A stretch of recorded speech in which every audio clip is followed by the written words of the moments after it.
또 통증이라는 게 짧게 지속되는 통증이 있고 뭐 하루 종일 계속 지속되는 통증이 있잖아요. 이것도 계속 아프다가 어떨 때 심하게 더 아플 수도 있고 그래서 사실은 이제 통증을 조절하는 데 있어서 좀 이렇게 약효가 오래가는 지속성인 약을 계속 이거는 하루에 뭐 아침에 드시고 저녁에 드시고 이렇게 정해진 시간대에 드시게 하는 약이 있고 또 추가적으로 속효성 진통제를 이제 추가를 해서 많이 아프실 때는 또 이걸 더 드셔라 이렇게 이제 저희가 처방을 달리하고 있어요. 안녕하십니까. 국립암센터 대장암센터 홍창원입니다. 마약성 진통제도 쓰인다고 하더라고요. 그 진통제에 어떤 종류들이 있는지 궁금해요. 진통제에는 대표적으로 소염 진통제가 있고요. 마약성 진통제가 있고 그 두 가지를 섞어 놓은 진통제도 최근에는 굉장히 많이 쓰이고 있고요. 또 말씀드렸던 신경병증에는 이제 신경 관련된 약을 또 쓰는데요. 소염 진통제 같은 경우에는 드셨을 때 좀 속이 쓰리다든지 위장관 출혈이 유발될 수도 있기 때문에 굉장히 그런 거에 대한 주의가 필요하고요. 마약성 진통제는 굉장히 효과는 좋지만 환자분들이 일단 이거 마약성 진통제니까 좀 거부감을 일단 이름에서부터 느낄 수 있고 또 이거 중독되는 거 아니냐라고 거부감을 느낄 수는 있지만 적절하게 사용하면 전혀 그런 문제는 유발되지 않고요. 그 대신에 마약성 진통제는 장 운동을 조금 저하시키는 그래서 변비가 생긴다든지 아니면 약간 오심 구토 같은 것이 생길 수 있어요. 그래서 그런 거에 맞추어서 저희가 변을 좀 부드럽게 해드리는 약을 쓴다든지 또 소화제를 같이 처방한다든지 이런 게 좀 필요하겠죠. 진통제에 중독되지 않느냐 걱정하시는 분들도 많아요. 그 통증 조절을 위한 보조요법이나 그 진통제를 대체할 다른 수단이 있을까요? 마약성 진통제에 중독이 될까 봐 진통제를 쓰지 않는 것은 너무 고통스러운 거잖아요. 사실은 진짜 아파서 쓰는 경우에는 절대 중독이 되지 않거든요. 이제 마약에 중독된다, 진통제에 중독이 된다는 건 그냥 아프지 않은데도 진통제를 찾게 되는 경우라고 할 수 있고요. 그래서 그렇게 중독이 되는 경우는 환자들의 입장, 즉 진짜 아프신 분들한테는 없다고 보는 게 맞고요. 대신에 내성이 생기는 건 뭐냐면 처음에는 비슷한 통증에 한 알로 이제 해결이 됐는데 그 다음엔 두 알을 먹어야 해결이 된다든지 좀 더 많은 약의 진통제를 복용해야 되는 경우가 생길 수 있는데요. 근데 그런 경우도 사실 대부분은 실제 통증을 유발하는 요인이 커졌기 때문에 통증이 더 생겨서 약을 더 많이 이제 먹어야 되는 경우이지 진짜 내성이 생겨서 그런 경우는 생각보다 드물어요. 그래서 충분한 양의 진통제를 잘 사용하는 것이 굉장히 중요하다고 생각됩니다. 이 통증이 어느 정도일까라는 궁금증이 들거든요. 선생님도 직접 겪으시는 건 아니겠지만 그 통증이 얼마나 고통스러운지 많이 보실 테니까 네. 좀 알려주시면 좋을 것 같아요.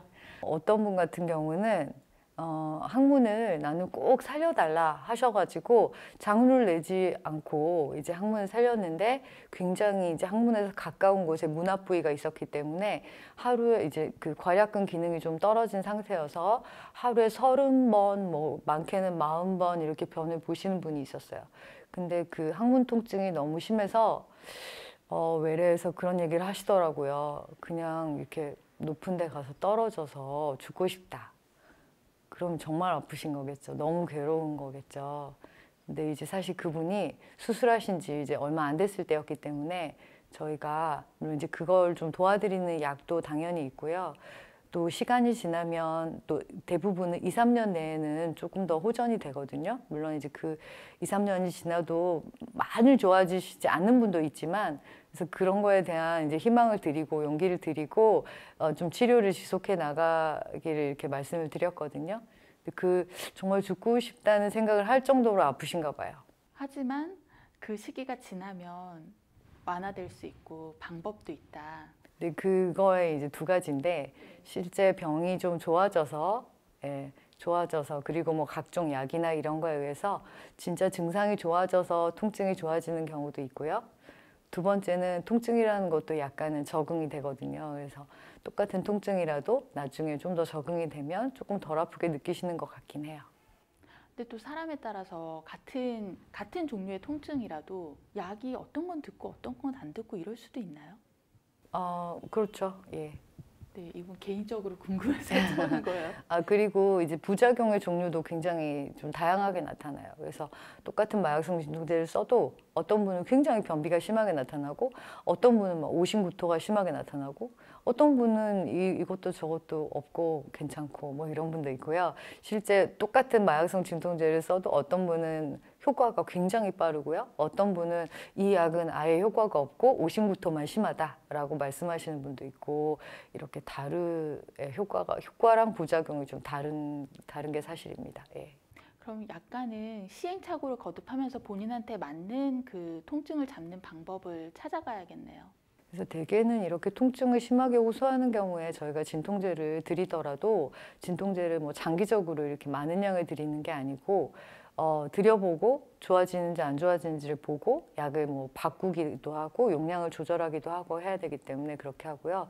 또 통증이라는 게 짧게 지속되는 통증이 있고 뭐 하루 종일 계속 지속되는 통증이 있잖아요.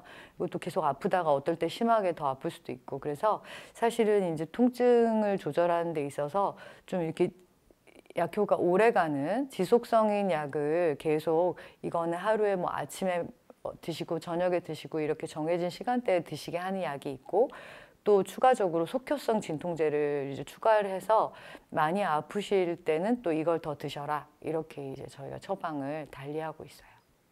요즘은 이 장루 관련 제품들이 굉장히 잘 나와 있어서 사실 뭐 장루를 하시고도 뭐 스포츠 같은 걸 다 하실 수 있고요. 심지어는 뭐 수영과 사우나 이런 것도 다 하실 수가 있는데, 물론 수영을 하거나 이럴 때 장기간 동안 막 장시간 수영을 하거나 장시간 사우나에 계시면 그 사이에도 여기는 괄약근이 없기 때문에 수시로 가스나 대변이 나올 수가 있잖아요. 이제 그렇기 때문에 그런 스포츠를 좀 시간을 오래 걸리는 스포츠를 뭐 내가 꼭 해야겠다라고 하시면 장루를 통해서 관장을 해가지고 대변을 좀 많이 미리 빼낸 다음에 이제 붙이고 이제 그런 스포츠를 즐기시는 경우도 있어요. 그런데 그거는 반드시 전문적인 교육을 받으신 후에 해야 안전하죠. 장루를 가지고 일상생활을 이렇게 잘 영위하기 위해서는 가장 이제 장루에서 본인이 힘들다고 생각하시는 게 그거거든요.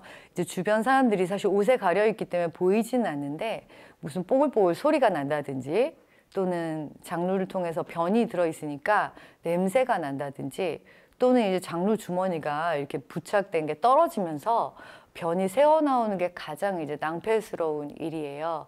그게 일상생활에서 가장 이제 꺼려지는 걸 거예요. 그래서 가스가 좀 생성되는 음식, 냄새가 많이 나는 음식을 조금 피하시는 게 좋고요. 장루를 가지고 계신 분들은. 이제 그런 음식들은 저희가 요즘 인터넷에 검색하면 다 나오거든요. 그래서 그런 음식들을 조금 가능하면 피하고, 부착 방법에 대한 교육을 충분히 철저하게 받으셔서 잘 지키셔야 돼요. 그리고 주변 피부 보호가 굉장히 중요한데요. 그래서 이제 그 교육을 잘 받으시고 피부 관리, 장루 관리를 철저히 하시고 음식 조절을 하신다면 일상생활에 전혀 지장이 사실 없다고 봅니다. 예.